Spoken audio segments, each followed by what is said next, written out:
Tes tes. Assalamualaikum warahmatullahi wabarakatuh. Waalaikumsalam warahmatullahi wabarakatuh. Bismillahirrahmanirrahim. Alhamdulillahi rabbil alamin wa kafah. Wassalatu wassalamu ala rasulihil mustafa Sayyidina Muhammadin Sallallahu alaihi wasallam wa ala alihi wa ashabihi ahli sidqi wal wafa, amma ba'du. Hadaratil muhtaramin wal muhtaramat, para asatidah, para guru, para sesepuh yang hadir, bil khusus guru kita Bapak Ki Haji Husaini Mukri, Bapak Ki Haji Dr. Andes Muhammad Ja'far, Bapak Ki Haji Habibi Abdul Rashid Ramli, Bapak Ustadz Abdul Hamid Mustafa Al-Hafidh, mengurus Majelis Ta'lim Ukhuwah Islamiyah Bapak Haji Basrain Safari, dan pengurus Masjid Al-Jihad Bapak Haji Jana Supriyatna, Bapak Ibu jamaah Majelis Ta'lim Ukhuwah Islamiyah yang mudah-mudahan semua dicatat sebagai ahli surganya Allah. Amin. Alhamdulillah, pada pagi hari yang berbahagia ini kita kembali bisa hadir untuk ngaji Ahad pagi giliran di Masjid Al-Jihad. Mudah-mudahan kita mendapatkan keberkahan-keberkahan dari Allah Subhanahu wa taala fid dunya wal akhirah. Pagi ini ngaji fikih kita membahas bab an-nahyu an tafriqil waladi anil walidah. Bab menerangkan larangan memisahkan anak dari ibunya dalam bab jual beli. Itu berlaku baik untuk jual beli binatang apalagi manusia. Anak yang masih disusuin dan diasuh oleh ibunya, kalau binatang tidak boleh dipisah dari induknya dalam jual beli. Ya, misalnya ada burung masih piyik masih diloloin sama induknya, itu nggak boleh dipisah dalam jual beli, diambil anaknya doang atau diambil indukannya doang. Itu binatang, apalagi manusia. Kan dulu ada jual beli budak, ya. Kalau masih punya anak kecil yang belum balik, belum mandiri, tidak boleh dipisahkan dalam jual beli. Harus diambil satu paket. Ya, karena jual beli budak sudah tidak ada, maka mungkin sekarang contohnya adalah kawin sama janda yang punya anak kecil yang belum balik. Tuh, kalau mau kawin sama janda harus satu paket sama anaknya. Jangan mau sama mamanya doang, anaknya nggak mau. Nah, kira-kira begitu kalau zaman sekarang. Nah, itu masih ada ya. Padahal kalau nikah sama janda itu kan sebetulnya salah satu tujuannya adalah juga dalam rangka beribadah, karena janda itu punya anak-anak yatim, berarti kita dapat pahala tambahan. Ya, menikahinya plus sekaligus mengurusi anak-anaknya yang yatim itu.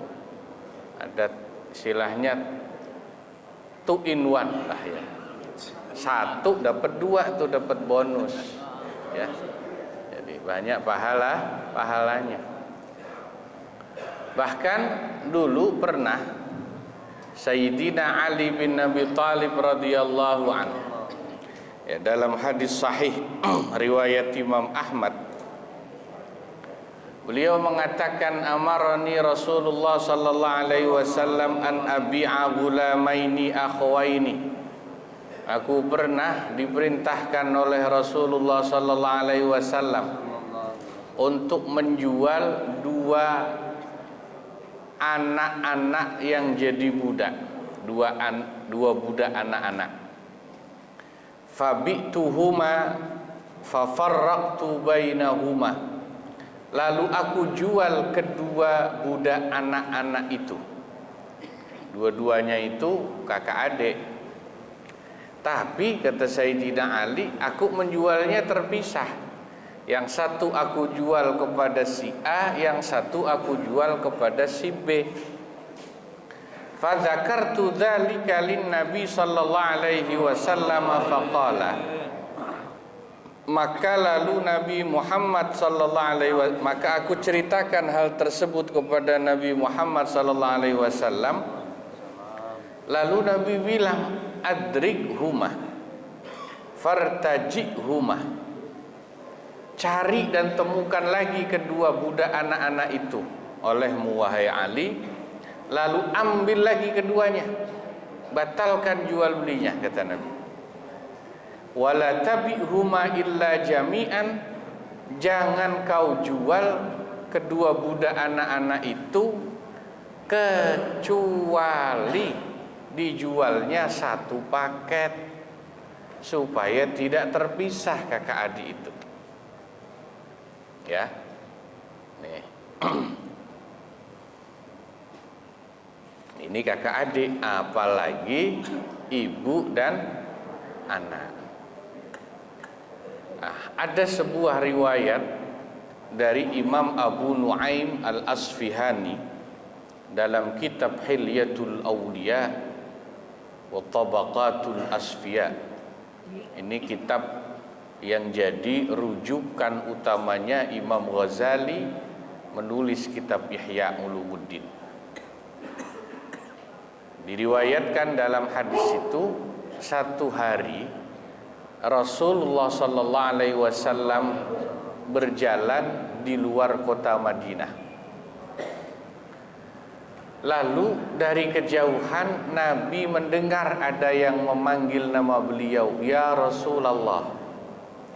Beliau tengok ke belakang, beliau cari siapa yang memanggil, tidak ada orang. Tidak lama terdengar panggilan lagi, ya Rasulullah.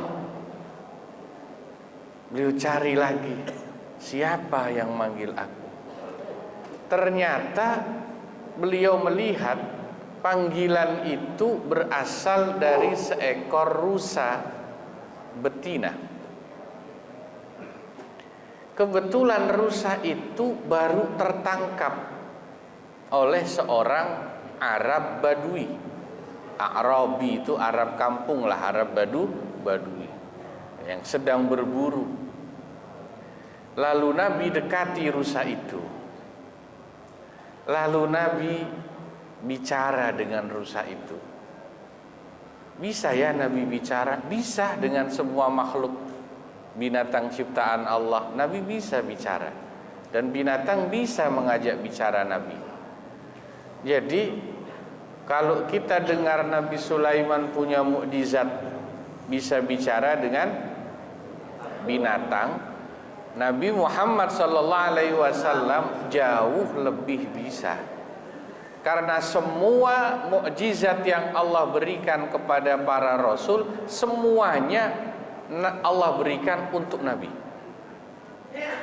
Setiap Nabi Allah berikan mukjizat, tapi semua mukjizat Nabi itu Allah berikan hanya untuk Nabi Muhammad sallallahu alaihi wasallam.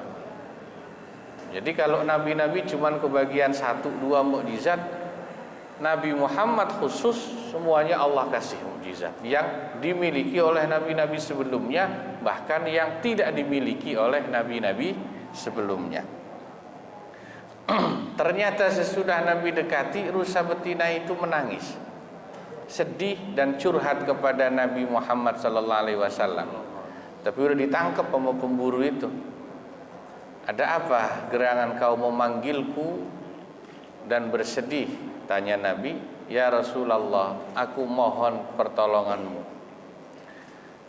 Aku ditangkap pemburu ini, sementara aku di atas bukit sana masih punya 2 anak rusa kecil yang harus aku susui.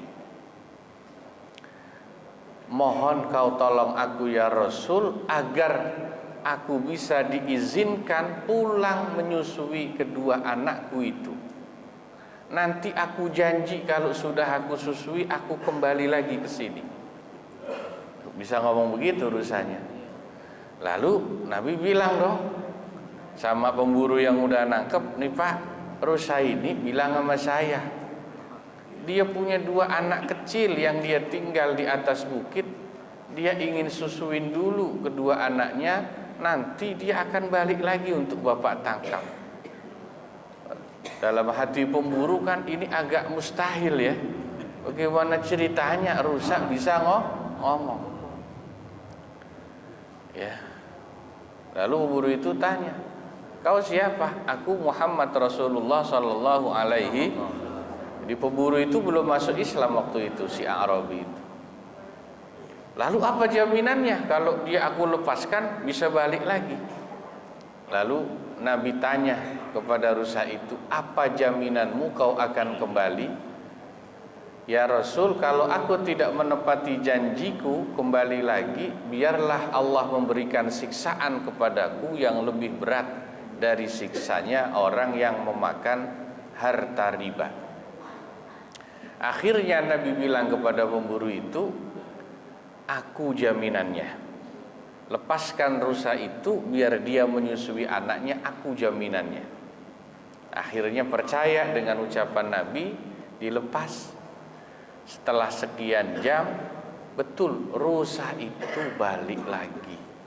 Sudah menyusui anaknya untuk ditangkap. Melihat mukjizat yang seperti itu, akhirnya pemburunya melepaskan rusa itu. Ya, sekaligus kemudian dia membaca 2 kalimat syahadat, bersyahadat langsung di depan Nabi, menyatakan keislamannya. Ya, jadi ini luar biasa.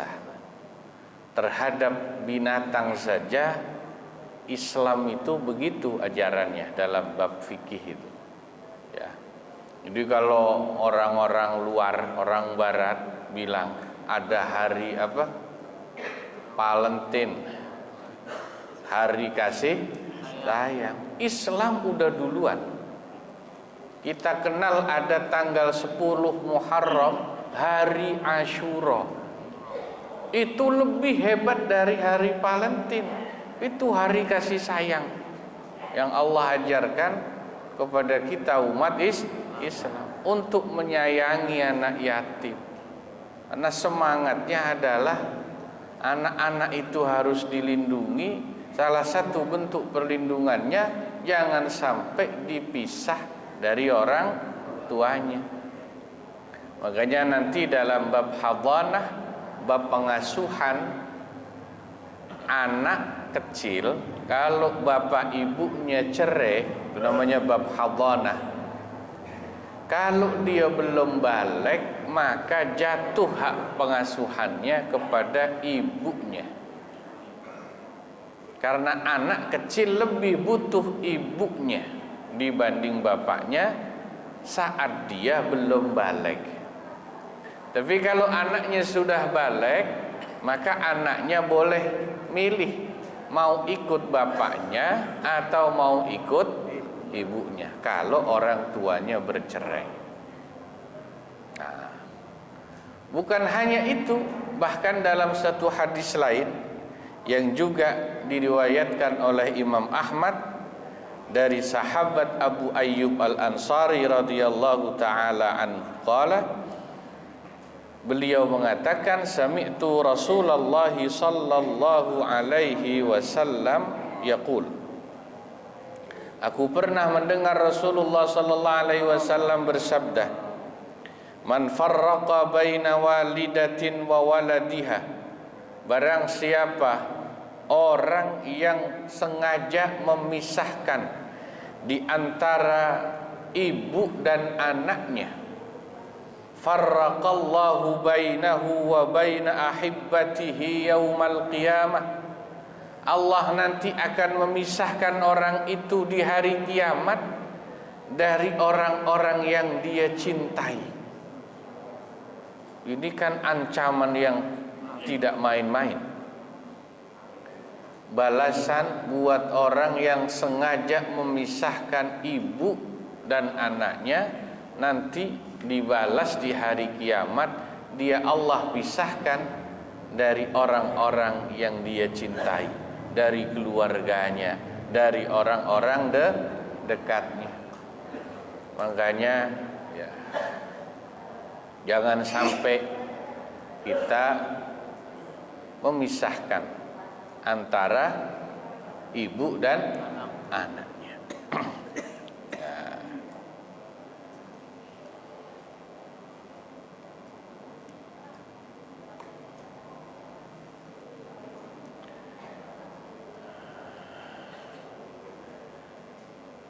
Imam Ahmad mengatakan melalui hadis ini, beliau berpendapat ala hurmati tafriqi bainal walidati wa waladiha, akan keharaman hukumnya memisahkan antara ibu dan anaknya, sawa'an kana abdan aw bahimatan, baik itu budak sahaya ataupun binatang.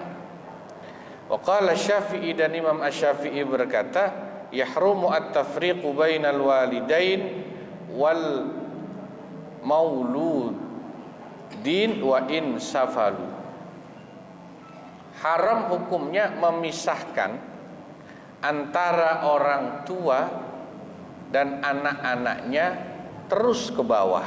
Ke bawah itu ya anak, cucu gitu ya, dan seterusnya.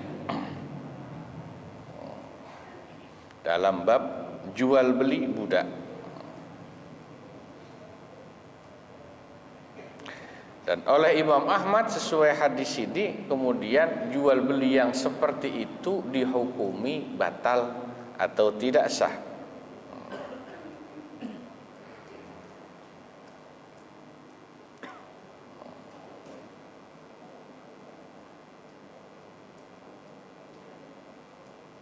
Meskipun kalau Imam Hanafi mengatakan dosa sih dosa, tapi jual belinya tetap sah. Kenapa? Ya itu sama seperti hukumnya orang jual beli waktu azan hari Jumat sudah dikumandangkan. Kata Imam Hanafi begitu. Dosanya mah dosa, tapi jual belinya tetap sah. Itu Imam Hanafi agak beda dikit. Tapi kalau haramnya dosanya tetap dosa. Kan hari Jumat di surat Al-Jumat kan ada ayatnya, idza nudiya lis-salati mi yaumil jum'ati fas'au ila dzikrillahi wa dzarul bai'. Tinggalkan jual beli kalau sudah dengar azan. Nah, ayat itu ulama sepakat menghukumi jual beli kalau udah azan Jumat bagi orang yang wajib Jumatan dosa hukumnya. Cuman mereka ada beda pendapat. Itu dosanya apakah otomatis jual belinya batal apa tetap sah? Nah, ada yang bilang dosa plus batal alias tidak sah. Ada yang bilang dosa tapi tetap sah. Ya. Dan ini sama digunakan hukumnya dalam jual beli memisahkan induk dan anaknya. Nah, kalau di ayat tentang jual beli di hari Jumat kalau sudah azan, ulama juga menjelaskan ayat itu tidak hanya berbicara tentang jual beli, tapi dikiaskan semua bentuk pekerjaan, muamalah yang mengandung unsur ekonomi hukumnya sama seperti jual beli. Ya berarti nggak cuma dagang, ngojek, kerja, nukang. Kalau hari Jumat udah adzan masih diterusin nggak berhenti, dosa, haram. Ya, karena ayatnya meskipun bilang wadarul bai, kata ulama maknanya adalah semua bentuk aktivitas ekonomi. Nah ini saudara-saudara, ya, hukum memisahkan dalam jual beli antara ibu dan anaknya.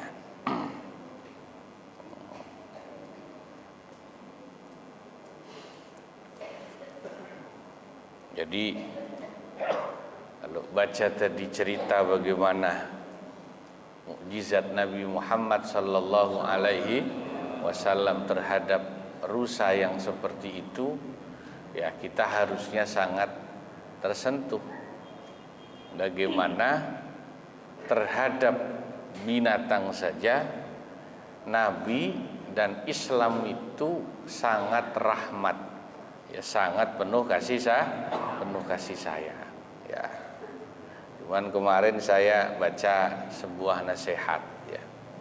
Meskipun bulan Muharram, bulan santunan anak yatim itu sesuatu yang bagus dan harus kita teruskan, tapi kalau bisa jangan cuman setahun sekali nyantunin anak yatim itu. Kalau bisa jangan cuman setahun sekali. Ya, kan sebetulnya yang disebut menyantuni itu adalah memberikan kecukupan untuk anak yatim secara kontinu, terus menerus. Nah, kalau ngasihnya setahun sekali tentu pahala tetap dapat banyak, ya.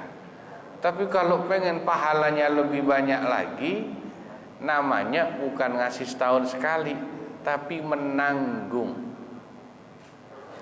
Bahasa Arabnya kafilul yatim, dalam hadis ana wa kafilul yatim kahataini fil jannah. Aku dan orang yang menanggung anak yatim, nanggung itu enggak cuma setahun sekali berarti, kata Nabi.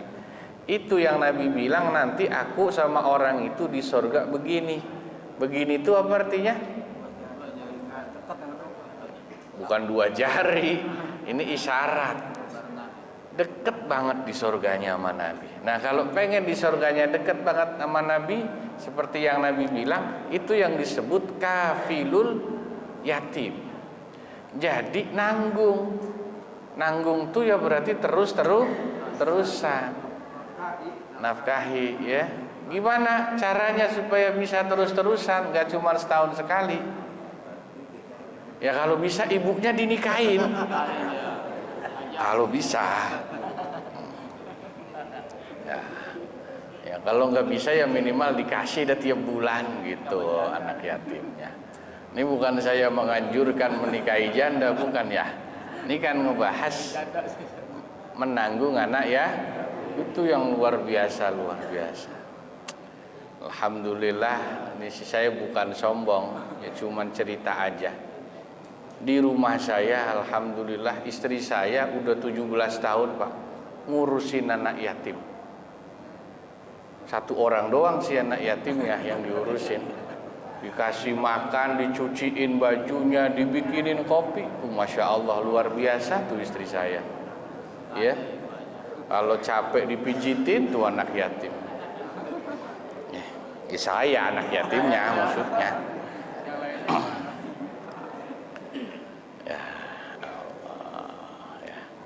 Nah ini ngaji fikih kita pada kesempatan pagi ini, mudah-mudahan manfaat, ya. Jadi kita memahami hakikat kasih sayang, apalagi di bulan Muharram. Moga-moga manfaat, kurang lebihnya mohon maaf. Wallahu a'lam bissawab wa ilaihil marji'u wal ma'ab. Wassalamu alaikum warahmatullahi wabarakatuh.